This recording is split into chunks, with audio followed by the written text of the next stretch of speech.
Welcome back to another episode of Motogp Mac, and today we're going to talk about Aprilia's test at Qatar. Now, I suppose top Aprilia rider for the test was definitely Aleix Espargaro, with 2 third places in the test days at Qatar. And looking at his pace, he does look really, really good. He looks in line with Pecco, Bastianini, Martin.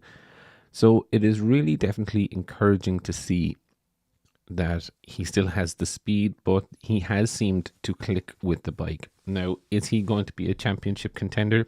This I do not know, because Aprilia's weakness still is they can't run their own lines behind another bike, and they need to run, say, a slightly wider line than the Ducati, and they're caught on acceleration. Aleix did say that there have been improvements in every area of the bike, and he did say that the bike is difficult to ride, but it is definitely better than the 2023 model. Maverick, I think a lot of people were worried with Maverick. He didn't seem to get on with the new aero or the Batmobile style aero at the back, and they did try different versions. But my understanding is that he's compromised, and that he found where is better for him is to run the 2023 style rear section, which is a little bit weird if I'm very honest, but again, maybe he just didn't like the feel that the new rear end gave. And look, there is so much going on in that new rear end that I guess it must be just annoying his feel. I do find it very funny with Raul. He's done a great job, to be fair, and a lot of people say I don't give him credit. I genuinely do give him credit. Like, he did finish the last day of testing in 5th position. Pace-wise, he's maybe about a half a second slower on average than the likes of Pecco and Aleix and them. But, it was a good test for him, seeing as he missed out in the opening test after looping it. I still find it very, very strange that he is on a 2023 Aprilia. It just doesn't make sense to me why you would have 3 2024 bikes and 1 23 bike running. Would you not just make them 2024 bikes and gather the data? You could argue that they're using Raul's bike as a baseline in some of the tests, but again, that doesn't really make sense. You're either all in on 24 or you're not.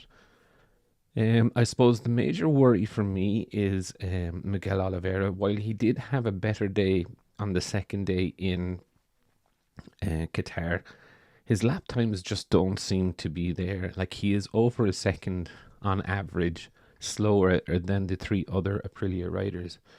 Now, I know he had a torrid season last season, but the tests that haven't been too kind to him.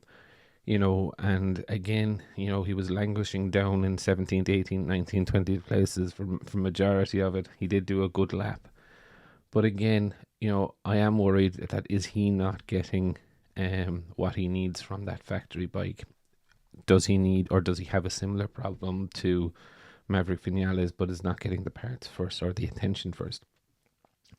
Overall, I know people say that you don't look at the test times, and I fundamentally disagree with that. You don't look at their fastest lap times as test times, but you do look at their average speed and average lap times. And you can see clearly, if you have Motogp.com, they list every timed lap, and you can kind of go in and compare how a rider is doing compared to another rider, and it's interesting to see, and that's their pace. And if a rider is able to do, say, for example, comfortable 1 minute 52 lap record or lap pace consistently, that is most likely race pace, not the qualifying pace, for example. So it is interesting to see, and you're only comparing apples with apples in the way of weather conditions, test conditions, etc. You can't compare fuel loads and this, that, and the other. But what you will see out of it is who is getting on with their bike and who has pace, a natural pace, I will call it. But I would definitely love to know your thoughts.